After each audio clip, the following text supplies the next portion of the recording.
ਦਰਸ਼ਕੋ break ਤੋਂ ਬਾਅਦ ਤੁਹਾਡਾ ਸਭ ਦਾ ਭਰਪੂਰ ਸਵਾਗਤ ਹੈ। ਦੂਸਰੇ ਸੈਗਮੈਂਟ ਦੇ ਵਿੱਚ ਆਪਾਂ ਗੱਲਬਾਤ ਕਰਨ ਜਾ ਰਹੇ ਹਾਂ ਕਿ ਕਿਸ ਤਰ੍ਹਾਂ ਸੁਪਰੀਮ ਕੋਰਟ ਦੇ ਜੋ ਜਸਟਿਸ ਰਹੇ जस्टिस मारकंडे काटजू ने खालिस्तान की खुल की जोड़ी विरोधता है वो की है और क्या है कि यह भारत लिए बहुत ही नुकसानदेह होगा। उन्होंने पाकिस्तान ते बांग्लादेश नूं भी तोड़ के एक यूनाइटेड इंडिया बनाने की जो वजाहत है वो की है। इस बारे विचार चर्चा होने जा रही है। सो असीं चाहांगे कि तुसीं साडे नाल इसे तरह बने रहना। देखण सुन लई तुहाडा सब दा बहुत बहुत शुक्रिया। जी राज साहब की विचार ने इस बारे?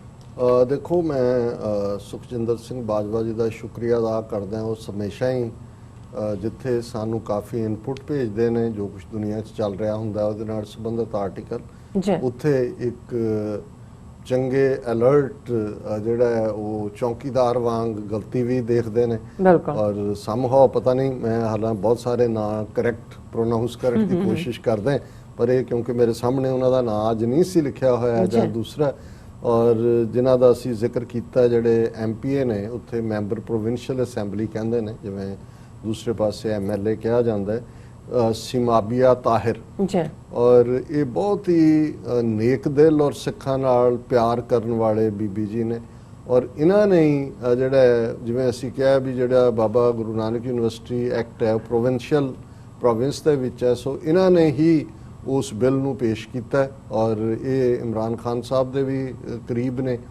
और इन्हां दी बहुत सिखां नूं प्यार करते हैं और मैं समझदा भी उहदी रेसिप्रोकेशन भी सी कि जदों कोविड-19 दा होया तो यूनाइटेड सिक्स दे बिहाफ ते जिहड़े इन्हां दे पिंड सी जिहड़े इन्हां ने अपनी शैल्टर थल्ले लए जिथे जो सर्विसिज रिक्वायर्ड सी वो उन्होंने फुलफिल कीतियां। सो मैं उन्हां दा शुक्रिया भी अदा करना चाहुंदा और ये सचमुच ही जदों मैं बाबा गुरु नानक यूनिवर्सिटी के हवाले नाल गल कीती है कि जदों रब ने कुछ करना हुंदा है तो फिर तुसी देखते हो कि हर चीज़ अपने ठीक थां उही बंदे आके बैठ जाते हैं जां रब बिठा दिंदा है जिन्हां राहीं अगे गल तुरदी है। सो असीं समझते हैं कि इमरान खान साहब दे आउण तो बाद हालांकि करतारपुर साहब लांघे नूं लैके भी एफर्ट तो 20 साल तो सी और पाकिस्तान सिख गुरुद्वारा प्रबंधक कमेटी होण चाही बहुत सारिया चीज़ां पहला हो चुकियां सी पर इधर जनरल बाजवा जिन्हां दे बजुर्ग जिहड़े ने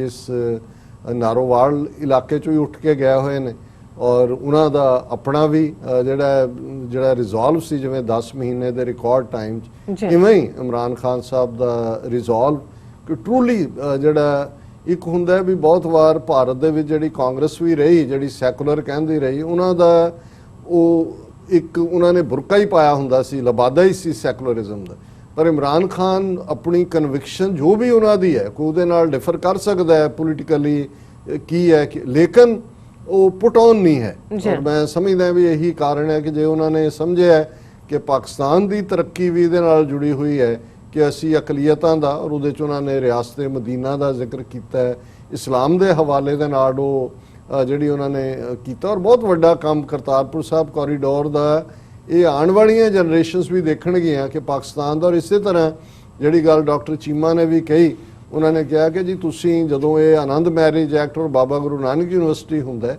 कि भी इत्थे इन्हां ने अमरीकन स्टेट डिपार्टमेंट ने जां US सर्फ ने पाकिस्तान और इंडिया उन्होंने कंट्री ऑफ कंसर्न बनाया हुआ है ह्यूमन राइट्स के मुद्दे ते ते वंस तुसीं ये जिहड़े तुहाडे एक्शन ने उन्होंने कहा कि यही दसते हैं कि किवें पाकिस्तान डिफरेंट है इंडिया नालों वो अपनी अकलीयतां नाल किवें एक जिहड़ा पॉजिटिव लाइन दे उत्ते उत्थे काम हो रहे हैं। सो असीं बाजवा साहब का शुक्रिया अदा करते हैं।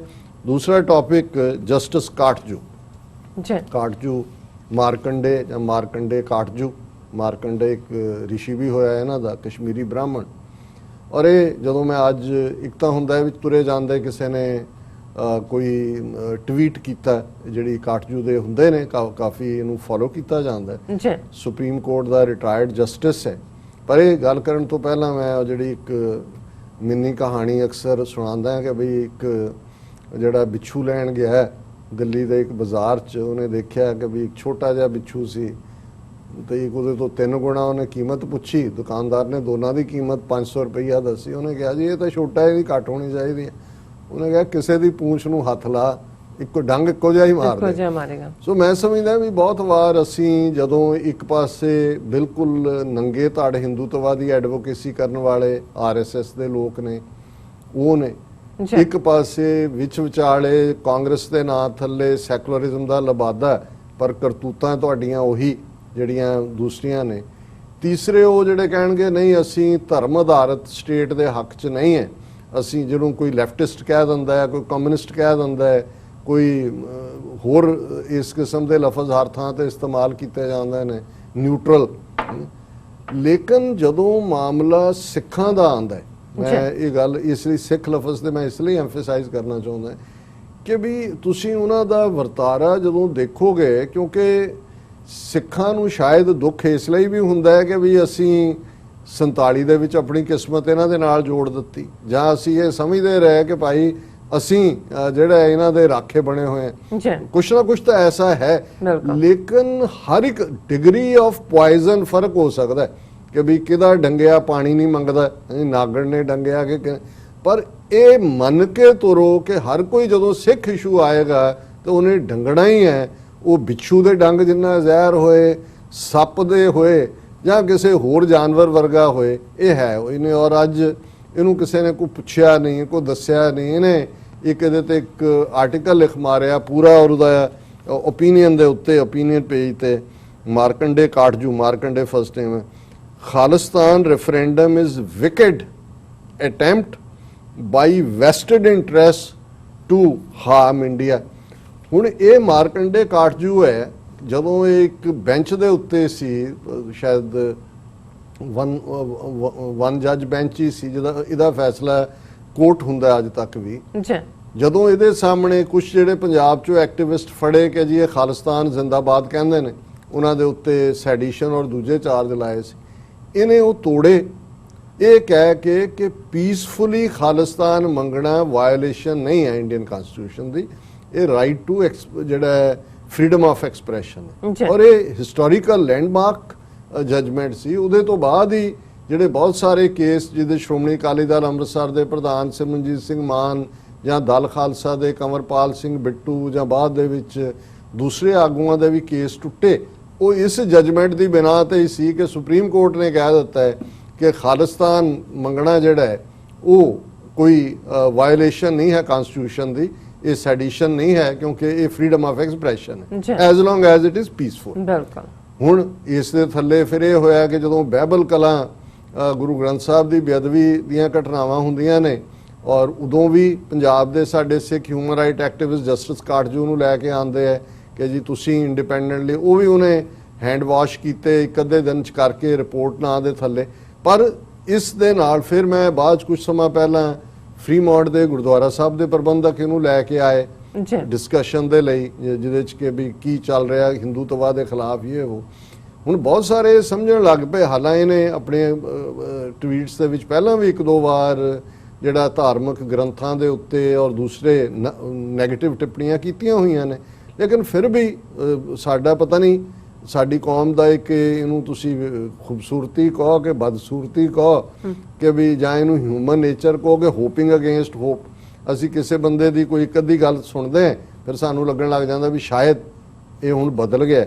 ਹੁਣ ਇਹ ਜਨਾਬ ਕਾਟਜੂ ਜਿਹੜੇ ਨੇ ਇਹ ਕਹਿੰਦੇ ਨੇ ਕਿ ਭਾਈ ਇਹ ਜਿਹੜਾ ਰੈਫਰੈਂਡਮ 2020 ਦੀ ਗੱਲ ਹੈ, ਇਸ ਦੇ ਲਈ ਜਿਹੜਾ ਲਫ਼ਜ਼ ਹੀ ਹੈਡਲਾਈਨ 'ਚ ਵਿਕਟ ਸ਼ੈਤਾਨੀਅਤ ਦਾ ਭਾਰਤ ਨੂੰ ਤੋੜਨ ਲਈ ਹੈ।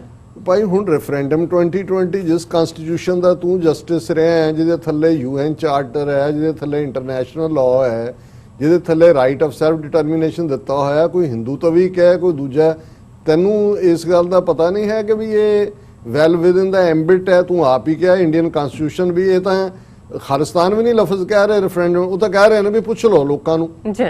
ਇੱਕ ਪਾਸੇ ਜੇ ਇਹ ਜਜਮੈਂਟ ਦਿੱਤੀ ਜਾ ਸਕਦੀ ਹੈ ਕਿ ਖਾਲਿਸਤਾਨ ਕਹਿਣਾ ਵਾਇਓਲੇਸ਼ਨ ਨਹੀਂ ਹੈ, ਤੇ ਲੋਕਾਂ ਨੂੰ ਪੁੱਛਣਾ ਕਿ ਵੀ ਤੁਸੀਂ ਖਾਲਿਸਤਾਨ ਚਾਹੁੰਦੇ ਹੋ ਕਿ ਨਹੀਂ ਚਾਹੁੰਦੇ, ਇਹ ਕਿਵੇਂ ਵਿਕਟ ਐਕਟ ਹੋ ਗਿਆ। ਔਰ ਤੁਸੀਂ ਜਦੋਂ ਉਹਦੀ ਦਲੀਲ ਦੇਖੋਗੇ ਫਿਰ ਉਹਦੇ 'ਚ ਕਿਹਾ ਜੀ Canada based pro Khalistan organisation called Sikhs for Justice has organized a Khalistan referendum 2020 ostensibly for garnering support for the demand for a separate and independent Sikh state of called Khalistan. I wish to express my views on this. ਇਹਦੀ ਨੀਂਦ ਆਰਾਮ ਹੋ ਗਈ ਵੀ ਤੂੰ ਸੌਂ ਆਪਣੇ ਆਰਾਮ ਨਾਲ। ਲੇਕਿਨ ਇਹ ਮੈਂ ਜਿਵੇਂ ਕਿਹਾ ਕਿ ਵੀ ਇਹ ਦੱਸਦਾ ਵੀ ਕਿਸ ਲੈਵਲ ਦਾ ਜ਼ਹਿਰ ਹੈ। ਹੁਣ ਇਹ ਆਪਣੀਆਂ ਜਿਹੜੀਆਂ ਨੇ ਉਹ ਫੂਡਵਾਦੀ ਜਿਹੜੀਆਂ ਦਲੀਲਾਂ ਸ਼ੁਰੂ ਕਰਦਾ ਹੈ। Test of every political system or activity is one the only one, does it raise the standard of living of the people, does it give them better lives. ਕਿ ਜੀ ਸਟੇਟ ਦਾ ਤਾਂ ਇਹੀ ਹੈ ਕਿ ਕੀ ਲੋਕਾਂ ਦੀ ਜ਼ਿੰਦਗੀ ਬਿਹਤਰ ਹੋਏਗੀ, ਕੀ ਲੋਕਾਂ ਨੂੰ ਬਿਹਤਰ। ਜਿਹੜੀ ਚੀਜ਼ ਬਣੀ ਨਹੀਂ, ਤੈਨੂੰ ਕਿਵੇਂ ਪਤਾ ਹੈ ਵੀ ਖਾਲਿਸਤਾਨ 'ਚ ਲੋਕਾਂ ਦੀ ਜ਼ਿੰਦਗੀ ਬਿਹਤਰ ਨਹੀਂ ਹੋਏਗੀ? ਤੁਸੀਂ ਆਪਣਾ ਸੜਾਂਦ ਮਾਰਿਆ, ਭਾਰਤ ਦੇਖ ਲਿਆ, ਸੈਕੂਲਰਿਜ਼ਮ ਦੇ ਥੱਲੇ 70 ਸਾਲ ਤੁਸੀਂ ਕਰ ਲਿਆ। ਜੇ ਸਿੱਖ ਰਾਜ ਦੀ ਗੱਲ ਦੇਖਣੀ ਹੈ, ਔਰ ਇੱਕ ਆਪਣੇ ਉੱਥੇ ਬੜੇ ਪਪੂਲਰ ਨੇ ਹੋਸਟ ਆਫਤਾਬ ਇਕਬਾਲ, ਉਹਨਾਂ ਨੇ ਕੁਝ ਦਿਨ ਪਹਿਲਾਂ ਮਹਾਰਾਜਾ ਰਣਜੀਤ ਸਿੰਘ ਦੇ ਉੱਤੇ ਇੱਕ ਸ਼ੋਅ ਕੀਤਾ ਔਰ ਉਹਦੇ 'ਚ ਇੱਕ ਜਿਹੜੇ ਉਹਨਾਂ ਦਾ ਮੈਨੂੰ ਨਾਂ ਨਹੀਂ ਹੈ ਯਾਦ, ਪਰ ਜਿਹੜੇ ਸ਼ਾਹ ਸ਼ੁਜਾ ਅਫਗਾਨਿਸਤਾਨ ਦੇ ਬਾਦਸ਼ਾਹ ਰਹੇ, ਉਹਨਾਂ ਦੇ ਉਹ ਅੱਗੋਂ ਡਿਸੈਂਡੈਂਟ ਨੇ। ਸੋ ਥੋੜ੍ਹੀਆਂ ਬਹੁਤ ਕੰਟਰੋਵਰਸ਼ੀਅਲ ਗੱਲਾਂ ਵੀ ਆਈਆਂ, ਲੇਕਿਨ ਪੋਜ਼ਿਟਿਵ ਸੀ ਕੁੱਲ ਮਿਲਾ ਕੇ ਕਿ ਭਾਈ ਸਾਡੀ ਧਰਤੀ ਦਾ। ਔਰ ਉਹਦੇ 'ਚ ਉਹਨਾਂ ਨੇ ਕਿਹਾ, ਜਿਹੜੇ ਸ਼ਾਹ ਸ਼ੁਜਾ ਦੇ ਡਿਸੈਂਡੈਂਟ ਨੇ ਔਰ ਉਹ ਕੋ ਹੋਸਟ ਹੁੰਦੇ ਨੇ, ਕਿ ਰਣਜੀਤ ਸਿੰਘ ਦੇ ਪੀਰੀਅਡ ਦੇ ਵਿੱਚ ਜਿਹੜਾ ਉਸ ਪੀਰੀਅਡ ਦਾ ਰੈਵਨਿਊ ਸੀ, ਸ਼ਾਹਜਹਾਂ ਦੇ ਟਾਈਮ ਨਾਲ ਉਹਨਾਂ ਨੇ ਕੰਪੇਅਰ ਕੀਤਾ ਕਿ ਜਿੰਨਾ ਉਸ ਖਿੱਤੇ ਦਾ ਸੀ ਉਨਾ ਉਸ ਸਿੱਖ ਰਾਜ।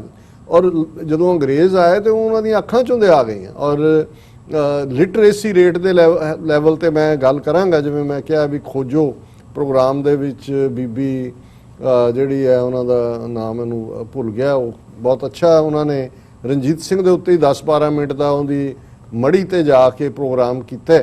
ਔਰ ਕਿਆਨੀ, ਬੀਬੀ ਕਿਆਨੀ ਉਹਨਾਂ ਦਾ।